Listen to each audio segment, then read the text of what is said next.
Medieval theatre refers to theatrical performance in the period between the fall of the Western Roman Empire in the 5th century A.D. and the beginning of the Renaissance in approximately the 15th century A.D. Medieval theatre covers all drama produced in Europe over that 1000-year period and refers to a variety of genres, including liturgical drama, mystery plays, morality plays, farces and masques. Beginning with Hrosvitha of Gandersheim in the 10th century, medieval drama was for the most part very religious and moral in its themes, staging and traditions. The most famous examples of medieval plays are the English cycle dramas, the York mystery plays, the Chester mystery plays, the Wakefield mystery plays and the A.D.and plays, as well as the morality play, Every Man. One of the earliest surviving secular plays in English is the interlude of The Student and the Girl. Due to a lack of surviving records and texts, a low literacy rate of the general population, and the opposition of the clergy to some types of performance, there are few surviving sources on medieval drama of the early and high medieval periods.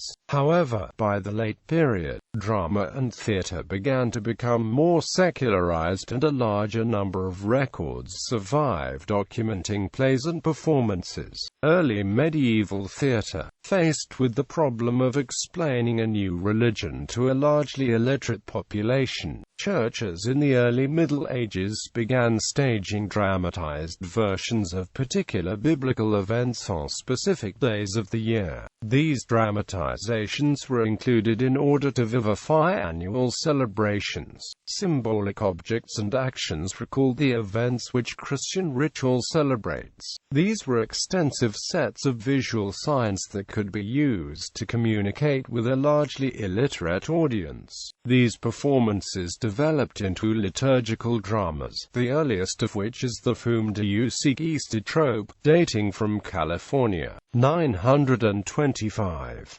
Liturgical drama was sung responsively by two groups and did not involve actors impersonating characters. However, sometime between 965 and 975, Ethelwold of Winchester composed the Regularis Concordia, which contains a playlet complete with directions for performance. Transition from Rome 500 to 900 A.D. As the Western Roman Empire fell into severe decay through the 4th and 5th centuries A.D., the seat of Roman power shifted to Constantinople and the Eastern Roman Empire, later called the Byzantine Empire. While surviving evidence about Byzantine theatre is slight, existing records show that mime, pantomime, scenes are recitations from tragedies and comedies, dances, and other entertainments were very popular. Constantinople had two theatres that were in use as late as the 5th century A.D.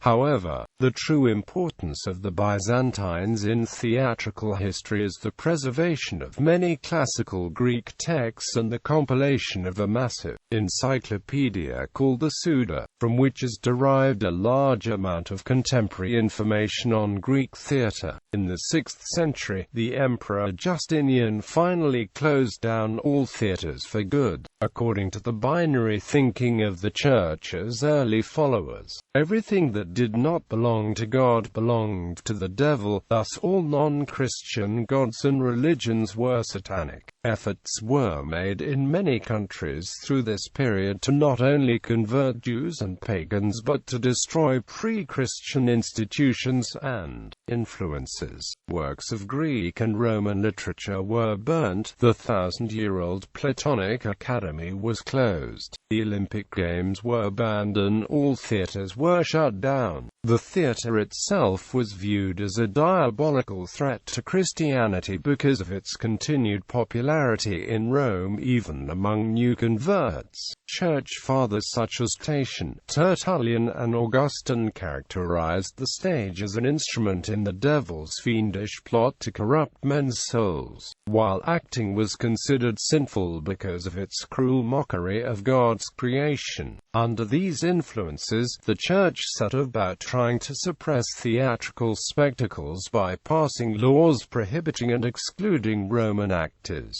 They were forbidden to have contact with Christian women, own slaves, or wear gold. They were officially excommunicated, denied the sacraments, including marriage and burial, and were defamed and debased throughout Europe. For many centuries thereafter, clerics were cautioned to not allow these suddenly homeless, traveling actors to perform in the jurisdictions. For the 5th century, Western Europe was plunged into a period of general disorder that lasted until the 10th century A.D. As such, most organized theatrical activities disappeared in Western Europe. While it seems that small nomadic bands traveled around Europe throughout the period, performing wherever they could find an audience, there is no evidence that they produced anything but crude scenes. Hrosvitha, an aristocratic canoness and historian in northern Germany, wrote 6 plays modeled on Terence's comedies but using religious subjects in the 10th century A.D. Terence's comedies had long been used in monastery schools as examples of spoken Latin but are full of clever, alluring courtesans and ordinary human pursuits such as sex, love and marriage. In order to preempt criticism from the Church, Hrosvitha prefaced her collection by stating that her moral purpose to save Christians from the guilt they must feel when reading classical literature. Her declared solution was to imitate the laudable deeds of women in Terence's plays and discard the shameless ones.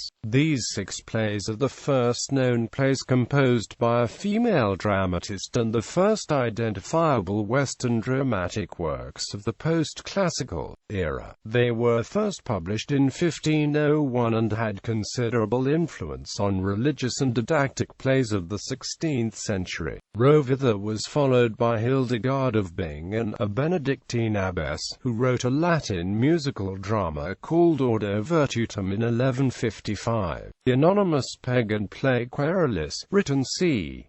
420, was adapted in the 12th century by Vitalis of Blois.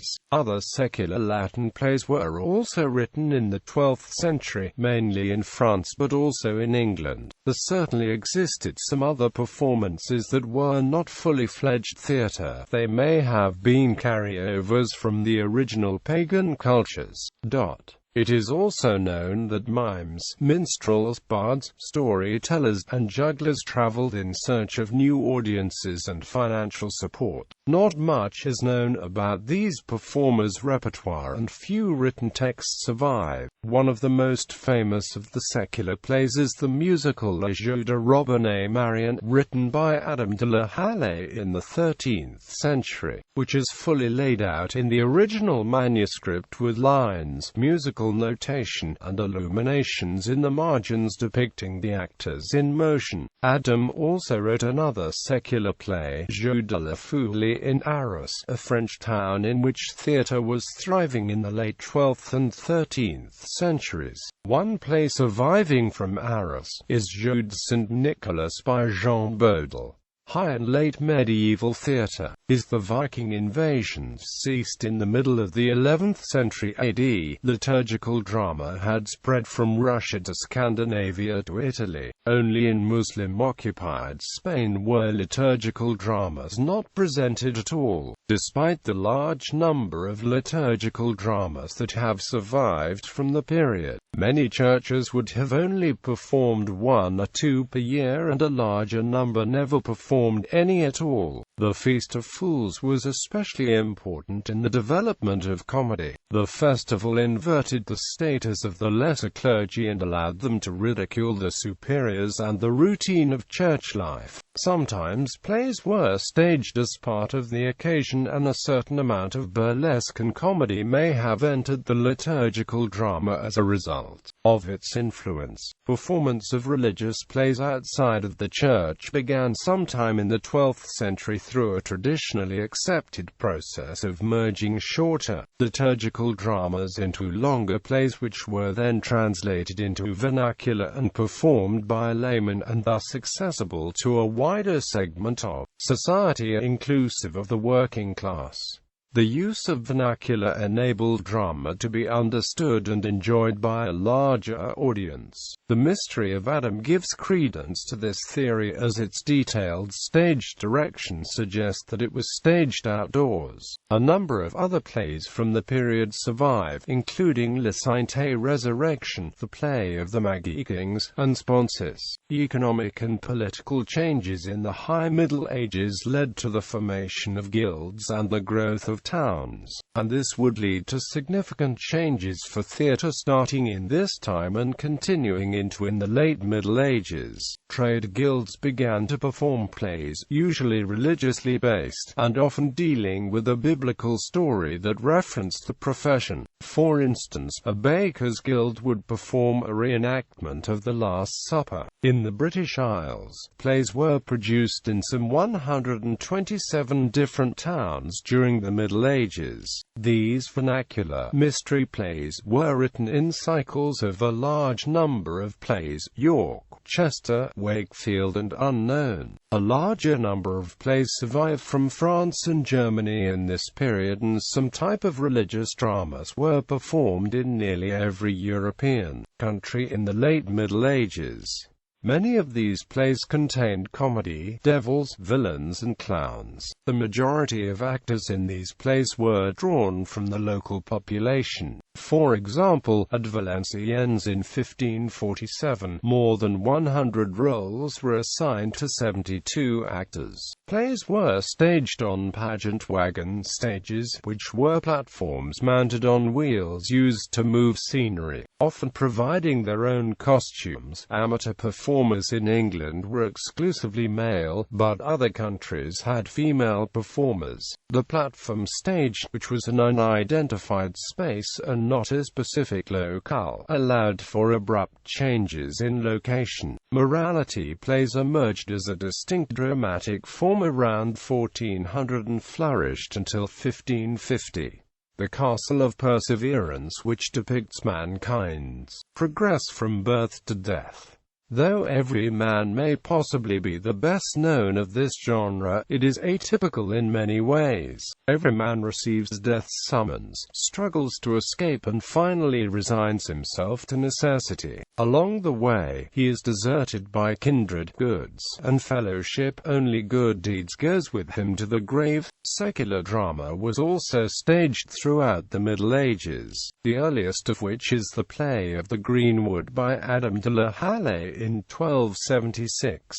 It contains satirical scenes and folk material such as fairies and other supernatural occurrences. Farces also rose dramatically in popularity after the 13th century. The majority of these plays come from France and Germany and are similar in tone and form, emphasizing sex and bodily excretions. The best-known playwright of farces is Sachs, who wrote 198 dramatic works. In England, the second Shepherd's Play of the Wakefield cycle is the best-known early farce. However, farce did not appear independently in England until the 16th century with the work of John Haywood. A significant forerunner of the development of Elizabethan drama was the chambers of rhetoric in the Low Countries. These societies were concerned with poetry, music and drama, and held contests to see which society could compose the best drama in relation to a question posed. At the end of the late Middle Ages, professional actors began to appear in England and Europe.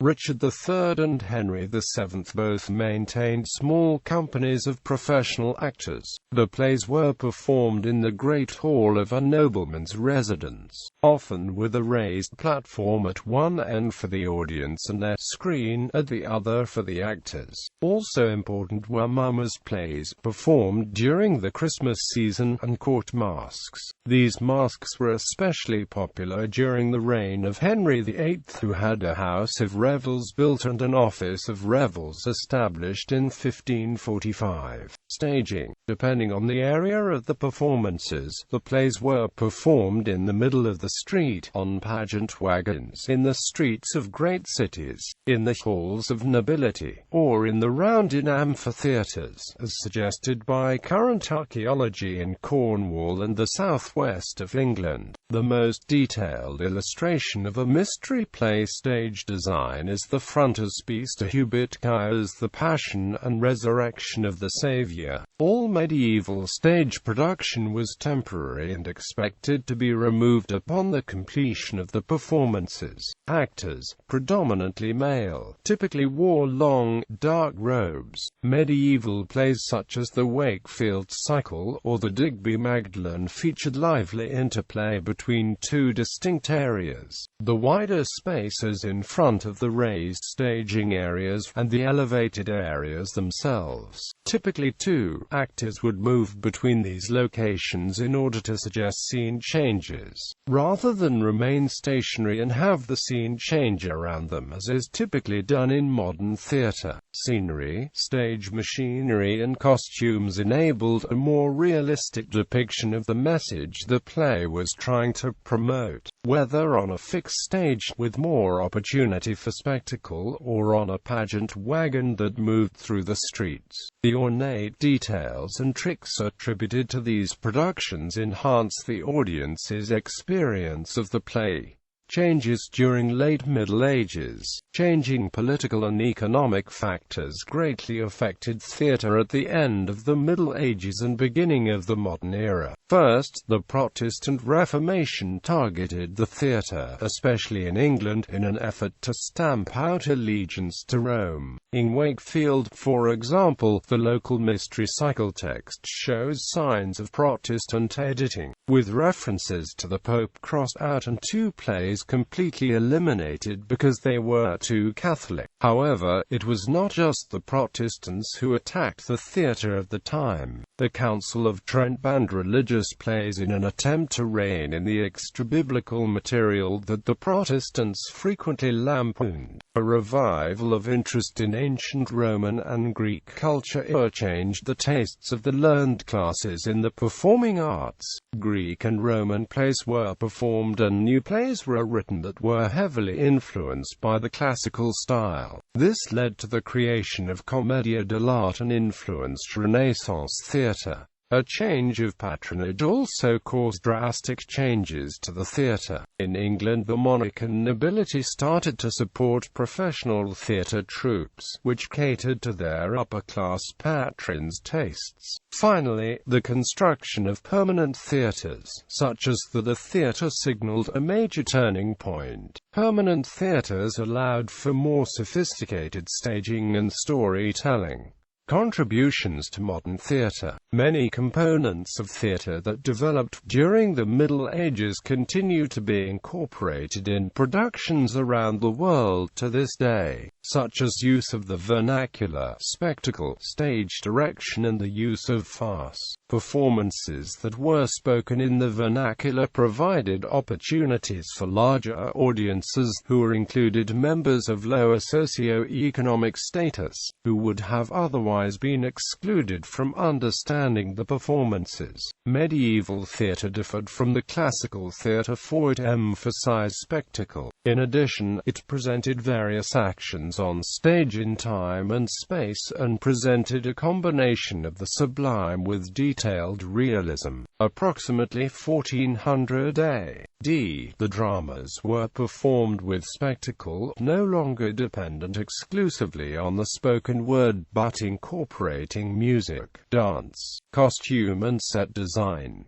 The spectacle of the later medieval theatre made it necessary to have detailed stage directions. A sample of documented staging drawings and directions remain from the 15th century morality play The Castle of Perseverance. The evolution to the dependence on detailed stage direction made possible the great Shakespearean stage. Modern productions of medieval theatre. Mummers plays. Though mummers plays are still performed regularly throughout the United Kingdom, what relation they may bear to the medieval antecedents is unknown. The specific texts and current practices of modern-day mummers can be traced back no further than the early 18th century.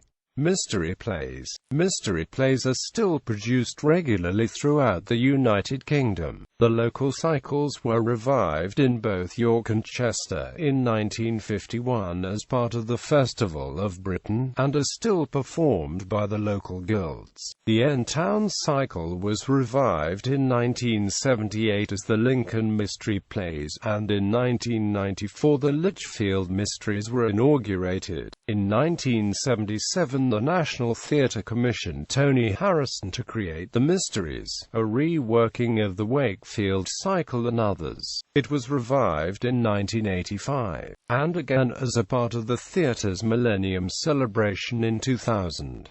The productions won Bill Bryden the Best Director title in both the Evening Standard Theatre Awards and the Olivier Awards for 1985, the year the three plays first appeared together in performance at the Lyceum Theatre. An adaptation of Harrison's play was staged at Shakespeare's Globe in 2011 as the Globe Mysteries. In 2001, the Isango Ensemble produced an African version of the Chester cycle at the Garrick Theatre in London as the Mysteries, Yemi Mangaliso, performing in a combination of the Xhosa language, the Zulu language, English, Latin and Afrikaans. They revived an adapted version of the production at Shakespeare's Globe in 2015 as the Mysteries. In 2004, two mystery plays were performed at Canterbury Cathedral, with actor Edward Woodward in the role of God. The large cast also included Daniel Macpherson, Thomas James Longley and Joseph McManus.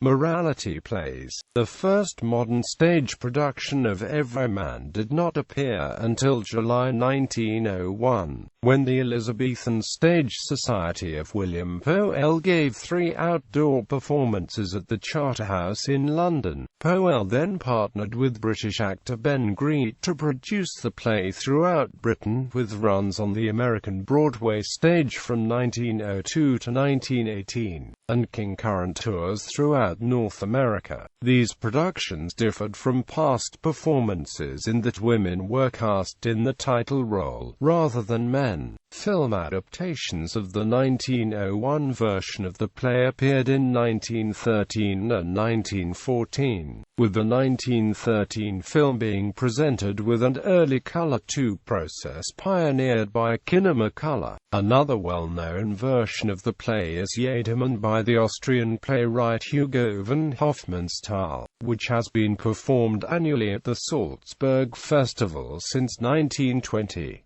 The Hofmannsthal play was made into a film of the same title in 1961. Frederick Frank published a modernized version of the tale entitled Everyone, drawing on Buddhist influence. A direct-to-video movie version of Everyman was made in 2002, directed by John Farrell, which updated the setting to the early 21st century, including death as a businessman in dark glasses with a briefcase, and goods being played by a talking personal computer. A modernized adaptation by Carol Ann Duffy, the poet laureate, with Chiwetel Ejiofor in the title role, was performed at the National Theatre from April to July 2015.